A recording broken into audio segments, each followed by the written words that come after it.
नमस्कार दोस्तों, आप सभी का अपने YouTube चैनल परीक्षा वाला में आप सभी का बहुत बहुत स्वागत है।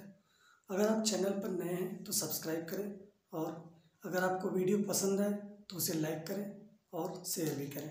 ठीक है, जैसा कि अभी हम लोग इसके पिछले पार्ट 1 में देखे थे कि संख्या पद्धति के जो महत्वपूर्ण क्वेश्चन थे उसको हम लोग डिस्कस किए थे और आज हम लोग उसी कड़ी में आगे बढ़ते हैं भाग दो की तरफ और कुछ महत्वपूर्ण क्वेश्चन को और देखते हैं, जिससे कि आप सभी लोगों के परीक्षा में आने वाले एग्ज़ाम और आने वाले जो भी आप लोग एग्ज़ाम दें उसमें आप लोगों की बहुत मदद हो।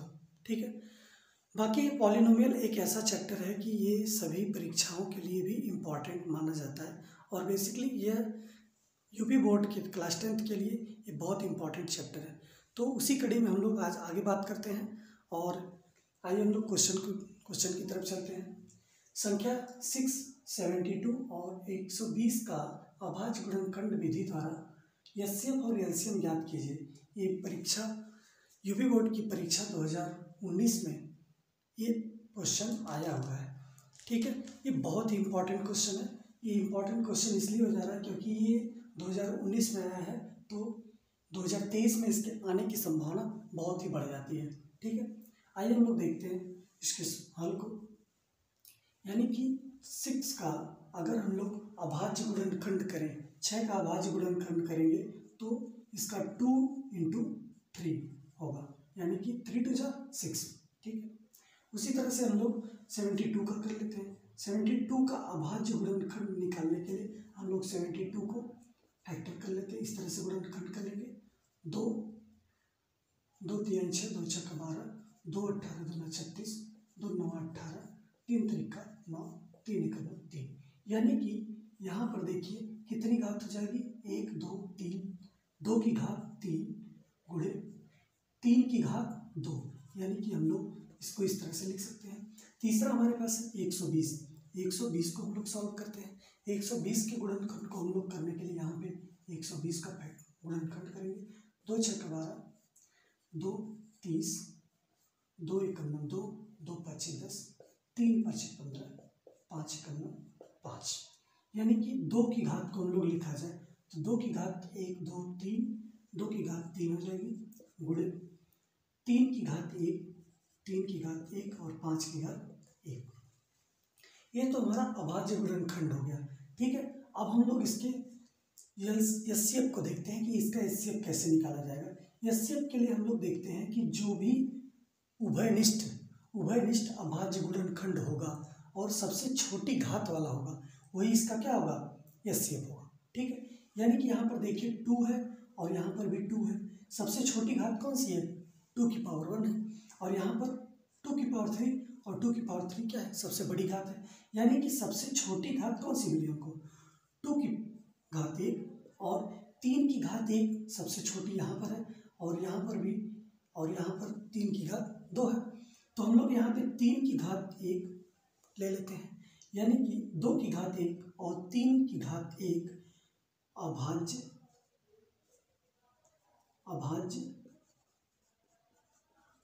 उभयनिष्ठ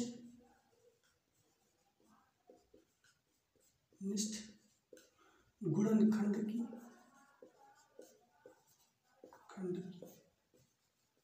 सबसे छोटी घात है। अतः HCF of 672 and 120 equal to 2 की पावर 2 की घात 1 गुणे 3 की घात 1 बराबर 3 × 6। एक तो हमारे पास ये आंसर हो गया। ठीक है, एचसीएफ हमें पता चल गया। अब इसी तरह से हम लोग एलसीएम की बात करते हैं। यहाँ पे एलसीएम सॉल्व करने के लिए हम लोग सबसे बड़ी घात को लेते हैं और यहाँ पर अभाज्य उभयनिष्ठ गुणनखंड लिए थे। ठीक है, अभाज्य उभयनिष्ठ गुणनखंड लिए थे। यहाँ पर प्रत्येक अभाज्य गुणनखंड की सबसे बड़ी घात को लेते हैं, यानी कि सबसे बड़ी घात कौन सी है, 2 की सबसे बड़ी घात क्या है, 3। 2 की सबसे बड़ी घात 3, 3 की सबसे बड़ी घात क्या हो जाएगी, 3 हो जाएगी। 3 की सबसे बड़ी घात क्या हो जाएगी 2, 3 की सबसे बड़ी घात 2। ठीक, अब देखा जाए कि 5 को भी लेना है, यानी कि 5 की घात 1। अब प्रत्येक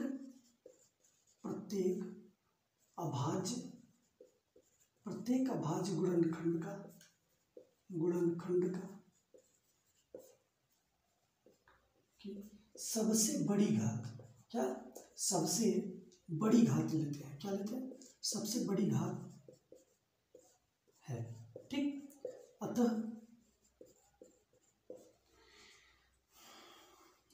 एलसीएम इक्वल 672 और 120 का एलसीएम हो जाएगा 2 की घात 3 गुणे 2 की घात 3 की घात 2, 3 की घात 2 गुणे 5 की घात 1, यानी कि 2 दूना 4 दूना 8, 8 गुणे 3 त्रिका 9 गुणे 5। ठीक, 8 9 72, यानी 72 गुणे 5, यानी इसको हम लोग सॉल्व करेंगे तो 5 दूना 10, 0 हाथ में लगा 1, 5 7 35 1 36।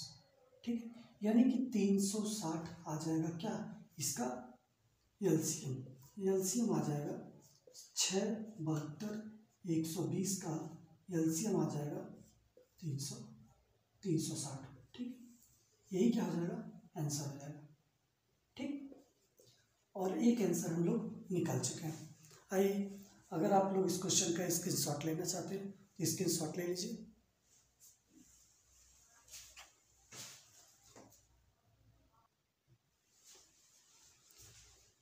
आइए हम लोग अगले प्रश्न की ओर चलते हैं। अगला प्रश्न दिया हुआ है, बिना वास्तविक भाजन किए दिखाइए कि परिमेय संख्या 31/2 की पावर 2 गुणे 5 की पावर 3 का दशमलव प्रसार शांत है, इसको दशमलव रूप में व्यक्त कीजिए। आइए हम लोग इसके हल को देखते हैं। यहाँ से इसका हल होगा, क्योंकि सबसे पहले हम लोग ये देखेंगे कि यह जो हमारा जो यह परिमेय संख्या है, क्या यह जो परिमेय संख्या है, इस परिमेय संख्या में 31 का कोई भी गुणनखंड 2 और 5 नहीं है। 2 और 5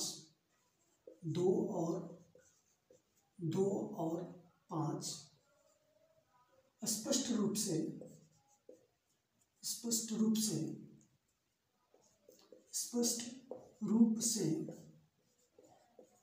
31 का गुणनखंड नहीं है। ठीक है, 2 और 5 का स्पष्ट रूप से 31 का गुणनखंड नहीं है, जो कि हमारा ये दिया हुआ है। ठीक है, 31/2 की पावर 2 गुणे 5 की पावर 3 यह निम्नतम रूप है। यह परिमेय संख्या का निम्नतम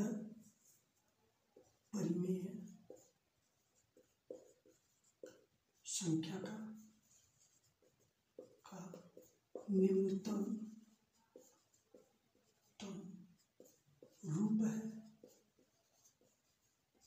ठीक है, यह परिमेय संख्या का निम्नतम रूप है। अतः ठीक है, 2 गुणे 5 2 की घात 2 गुणे 5 2 की घात 2 गुणे 5 की घात 3, यह 2 की घात m गुणे 5 की घात n रूप में है। अतः यह शांत दशमलव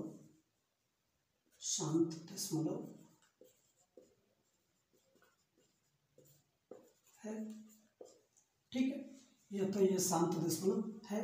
अब आइए हम लोग इसको आगे सॉल्व करते हैं। 31/2 की पावर 2 गुणे 5 की पावर 3। ठीक है, हम लोग इसको सॉल्व करते हैं। 31/2 दूना 4 गुणे 5 का पहाड़ा हम लोग 3 वर्ग, यानी कि 5 गुणे 5 गुणे 5, ठीक। यानी कि 5 चौक को 20, 20 पाँच 100, 100 पाँच 500, ठीक है, 500 आ गया।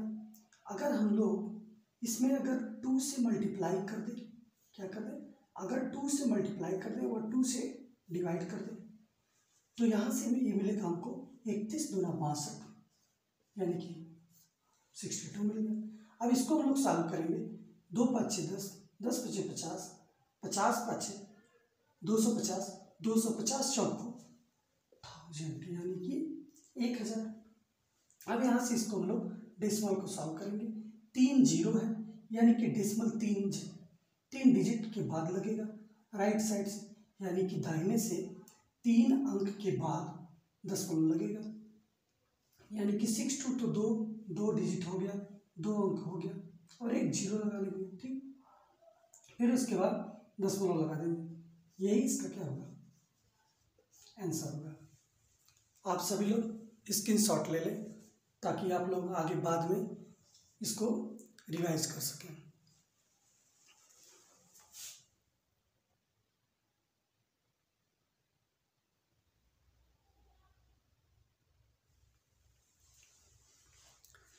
आइए अब हम लोग अगले क्वेश्चन की तरफ चलते हैं। अगला क्वेश्चन ये है कि सिद्ध कीजिए कि 5 + √3 एक अपरिमेय संख्या है, ठीक है।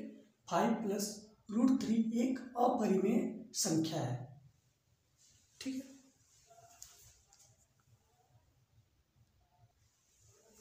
ठीक है, अब हम लोग देखते हैं कि यह बोला है कि 5 + √3 एक अपरिमेय संख्या है, यानी कि इस टाइप के क्वेश्चन पेपर में जरूर आपको देखने के लिए मिलेगा। या तो ये बोलेगा कि 5 + √3 एक अपरिमेय संख्या है, या तो बोल देगा कि 5 - √3 एक अपरिमेय संख्या है, या तो बोलेगा कि √2 अपरिमेय संख्या है, या तो बोलेगा कि √3 अपरिमेय संख्या है। यानी कि इस तरह के क्वेश्चन हमें पेपर में जरूर देखने के लिए मिलेगा, तो यह क्वेश्चन अति महत्वपूर्ण है, ठीक है। आइए हम लोग इसको सॉल्व करते हैं। माना 5 + √3 एक परिमेय संख्या है, परिमेय संख्या है, जिसे हम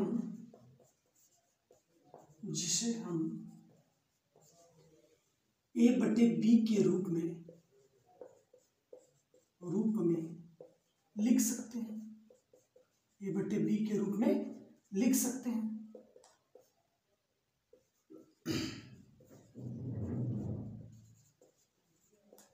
जहां b does not equal to 0, जहां पर b 0 के बराबर नहीं है, ठीक है। अब हम लोग आगे देखते हैं। 5 + √3 यह हम लोग परिकल्पना किए हैं कि यह परिमेय संख्या होगा, यानी कि a/b के रूप बराबर होगा, यह एक परिमेय संख्या होगा। अब हम लोग इसको क्या करते हैं कि a/b को इधर कर लेते हैं, यानी कि 5 - a/b इक्वल टू, इसको हम लोग बाएं साइड से दाएं साइड के लिए चले जाए, यानी कि a/b - 5 इक्वल टू √3। चाहे इधर लिख लो चाहे इधर लिख लो, दोनों बात बराबर ही है। यहाँ पर a/b और 5 परिमेय संख्या है, परिमेय संख्या है।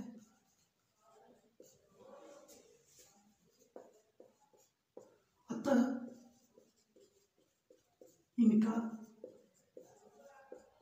अंतर भी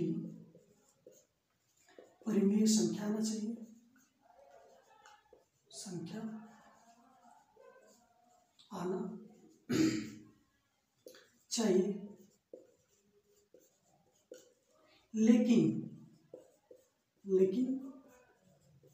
अंतर √3 है, जो कि अपरिमेय संख्या है, क्या है, अपरिमेय संख्या है।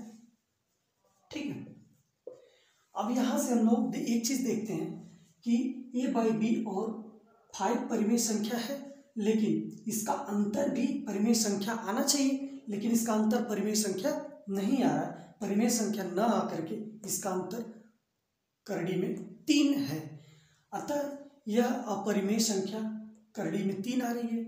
तो यहाँ से हम लोग कह सकते हैं कि हमारी परिकल्पना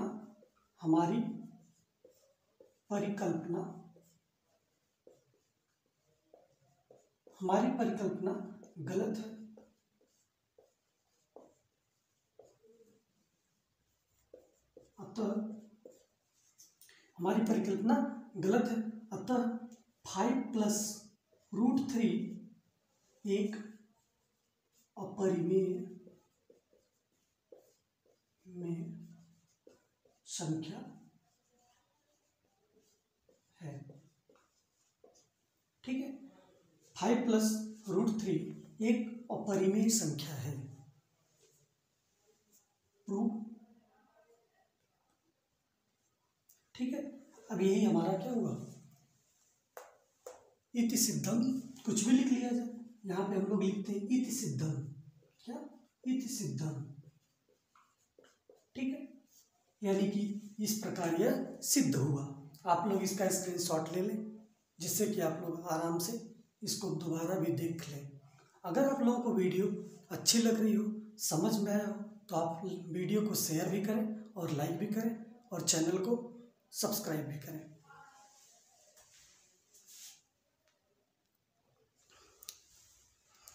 आइए हम लोग अगले प्रश्न की ओर चलते हैं। अगला प्रश्न ये कह रहा है कि यदि 241/4000 यानी कि 241/4000 बराबर 241/2 और गुणे 5n, तो यम और यन के मान ज्ञात कीजिए। जहाँ यम और यन ऋणोत्तर पूर्णांक हैं, भाग की प्रक्रिया किए बिना इसका दशमलव प्रसार भी ज्ञात कीजिए। यानी कि 241/4000 का दशमलव प्रसार बताना है, और इसके बाद और हमें यम और यन की मान को भी बताना है। यानी कि यम का मान क्या होगा और यन का मान क्या होगा। तो आइए सबसे पहले हम लोग इस क्वेश्चन को लिखते हैं। 241/4000 241/4000 बराबर 241/2 गुणे 5n, यानी कि 4000 का हम लोगों को क्या करना होगा, फैक्टर करना होगा। 4000 का फैक्टर करने के लिए हम लोग गुणनखंड करने के लिए 2 दूना 4 यानी कि 2000, फिर 2 से काटेंगे यानी कि 1000, यानी कि फिर 2 से इसको काटेंगे 5 बार, 500 में कटेगा। फिर 2 से इसको काटेंगे तो 2 दूना 4, 2 5 10 यानी कि 250 बार में कटेगा। फिर 2 से इसको भाग देंगे तो यहाँ 2 1 2, 2 दूना 4, 2 5 10, 125 बार में, यानी कि 2 की घात। फिर यहाँ से 2 से ही कटेगा नहीं, यानी कि इसको हम लोग 5 से काटेंगे। 5 दूना 10, 5 5 25, 5 5 25, फिर 5 से इसको काटेंगे, 5 1 5, यानी कि यहाँ से 2 की घात बनता है 1 2 3 4 5, यानी कि 2 की घात 5 गुणे 5 की घात 1 2 3, यानी कि 1 अंक 2 अंक 3 अंक, यानी कि 5 कितने बार है, 3 बार। यही इसके क्या होंगे, गुणनखंड होंगे। ठीक है, क्या होंगे, यही इसके गुणनखंड होंगे। अब यहाँ पे हम लोग लिख सकते हैं 241/4000 को हम लोग लिखेंगे 2 की घात 5 गुणे 5 की घात 3 बराबर 241/2 की घात यम इंटू 5 की घात यन। तो यहाँ से हम लोग इसको कंपेयर करेंगे, क्योंकि 241 इसके बराबर है। ठीक है, यानी कि हर इसका क्या है, बराबर है, यानी कि 2 की घात 5 है और 5 की घात 3 है, तो 2 के जगह पे यम है और यहाँ पे 5 की घात यन है। तो यहाँ से हमारा इससे इसका कंपेयर करने के बाद यम की वैल्यू आ जाएगी 5 और यन की वैल्यू आ जाएगी कितनी, 3। एक तो हमारा आंसर मिल चुका है। ठीक है, अब हम लोगों को इसका आगे का क्वेश्चन सॉल्व करना है। यम और यन का मान तो पूछा था, एक आंसर तो हमारा निकल गया। अब दूसरा ये कह रहा है कि भाग की प्रक्रिया किए बिना दशमलव प्रसार भी ज्ञात कीजिए, यानी कि भाग की प्रक्रिया इसमें नहीं करना है और दशमलव प्रसार भी ज्ञात करना है। यानी कि 241 बटे 4000 को हम लोग क्या लिखे थे, 241 बटे 4000 का 10 प्रसार क्या होगा। हम लोग इसको कैसे लिखेंगे, 241 बटे, यहाँ पर इसको हम लोग क्या लिखे थे, 2 की घात 5 और 5 की घात 3 लिखे थे, यही हमारी वैल्यू थी। अब यहाँ पर हम लोग क्या करेंगे, 2 की घात यहाँ पर 5 है और यहाँ 5 की घात 3 है, यानी कि अगर हम लोग एक वैल्यू, यानी कि इसके साथ अगर हम लोग कंपेयर करें कि 2 की घात 5 है तो यहाँ पे 5 की घात कितनी होनी चाहिए, 5 होनी चाहिए, क्योंकि 2 की घात 1 और 5 की घात 1, इन दोनों को जब गुणा किया जाता है तो गुणा करने के बाद मिलता है कितना, 10, यानी कि 10 मिलता है। तो अगर हम लोग इसके पूरा वैल्यू को क्या करेंगे, यहाँ पर जीरो के फॉर्मेट में, यानी कि किसी भी ऐसा अंक को लाएं जिससे कि यहाँ पे जीरो हर में क्या है, जीरो आए। तो जब हर में जीरो आएगा तो हम लोग इसको क्या करेंगे, आसानी से दशमलव प्रसार में लिख सकते हैं, यानी कि 5 की घात 2 से गुणा और क्या कर दें, 5 की घात को दोनों में, हर अंश और हर दोनों में क्या कर दें, अंश ऊपर वाले को कहते हैं, हर नीचे वाले को कहते हैं, दोनों में हम लोग क्या कर दें, गुणा कर दें। ठीक है, जब गुणा करेंगे तो अब हम लोग देखिए कि इसको हम लोग और क्या लिख सकते हैं, 241 गुणे 25। ठीक है, 241 गुणे 25। अब नीचे क्या आएगा, अब इसको हम लोग मल्टीप्लाई करेंगे तो कितना आ जाएगा, यानी कि यहाँ पर कितना आ जाएगा, 5 × 6 = 25, यानी कि 5 की घात कितनी आ जाएगी, 5 की घात 5 और 2 की घात 5। और हम लोग चाह रहे थे कि 1 2 और 1 5 मिल करके जब दोनों को हम लोग गुणा किए थे तो 10 आ रहा था, यानी कि 1 0 आ रहा था। इसी तरह से 5 घात है, यानी कि कितना जीरो आएगा, 5 0 आएगा। ठीक है, कितना जीरो आएगा, 5 0 आएगा। ठीक, अब हम लोग आगे बढ़ते हैं, इसको और सॉल्व करते हैं, यानी कि 25 × 25 को 5 हाथ लगा 2, 25 चौको 100 और 2 102, यानी कि 10 बच गया, 25 दूनी 50, 10 60, यही आएगा। ठीक है, 25 चौको 100, 25 × 25 को 5 हाथ लगा 2, 25 चौको 100 यानी कि 102, 2 को 10 हमारा हाथ में जाएगा, यानी कि 25 दूना 50, 10 60 बटे हमारे पास क्या जाएगा, 10,000, कहीं 2.5 सैकड़ा, 1000, 10,000, लाख, यानी कि लाख आ जाएगा, 1 लाख।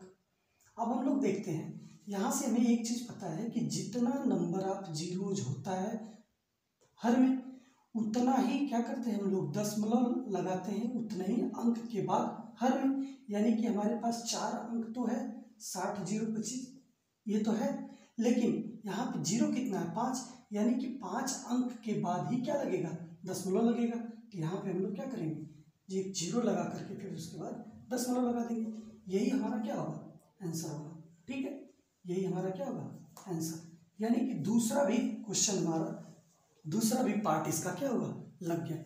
और इसी तरह से यह हमारा संख्या पद्धति का भाग 2 खत्म होता है, और हम इस संख्या पद्धति चैप्टर में जितने इम्पॉर्टेंट क्वेश्चन थे, परीक्षा के दृष्टिकोण से जितने अच्छे अच्छे प्रश्न थे, सबको हम सॉल्व करवा दिए हैं। आप इसको बार बार देखिए और प्रैक्टिस कीजिए, ताकि आप लोग परीक्षा में बहुत अच्छा अंक स्कोर कर सकें। संख्या पद्धति का कोई भी क्वेश्चन आपसे नहीं छूटेगा, ये मेरा वादा है। आप लोग चैनल को सब्सक्राइब भी करें, लाइक भी करें, और वीडियो आप लोगों को अच्छी लग रही हो तो इसे शेयर भी करें। धन्यवाद।